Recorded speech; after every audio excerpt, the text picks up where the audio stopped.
बिस्मिल्लाहिर्रहमानिर्रहीम। आइए सादा दूरबीन बनाते हैं मुनासिब दूरी पर चीज़ों को देखने के लिए। इसके लिए 3 गत्ते के पाइप चाहिए मुख्तलिफ कुतर के, 2 अदसे चाहिए और साथ ही गूंद उनको जोड़ने के लिए।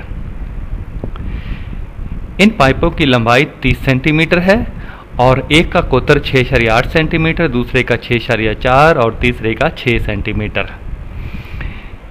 ये तीनों पाइप एक दूसरे में आगे पीछे फिसल सकते हैं, आसानी से हम आगे पीछे कर सकते हैं। हम अपनी मर्जी से इस दूरबीन की लंबाई को कमोबेश कर सकेंगे।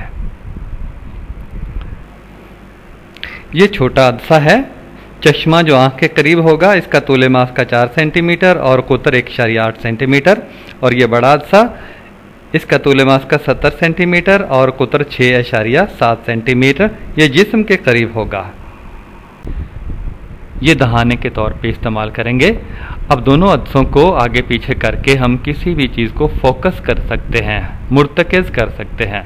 ये उसकी शुआई तस्वीर है, शुआओं के ज़रिए जो बनाई गई है। आँख के करीब छोटा अदसा और जिस्म के करीब बड़ा अदसा। ये गत्ते का एक गोल नमूना है, बीच में सुराख है जहाँ हमने छोटा अदसा फिट करना है, और इस नमूने के किनारों पर भी हमने गूंद लगानी है ताकि पाइप के छोटी तरफ बारीक पाइप के साथ पक्के तरीके से जुड़ जाए।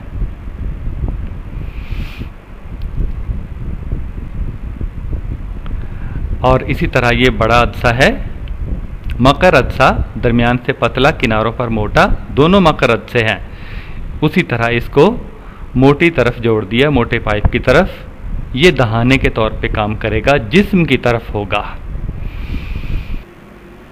लीजिए हमारी दूरबीन कमोबेश तैयार है।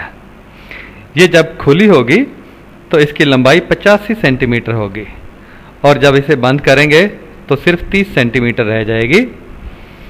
आइए मुख्तलिफ चीज़ों को दरमियानी दूरी पर जो मौजूद हैं हम आसानी से और वाज़े अंदाज में देख सकते हैं। जंगल की चीज़ें हैं या फिर अपनी मर्जी से कोई भी चीज़ है। बच्चों, एक चीज़ का ख़ास ख्याल रखें कि इसके ज़रिए सूरज की तरफ मत देखें।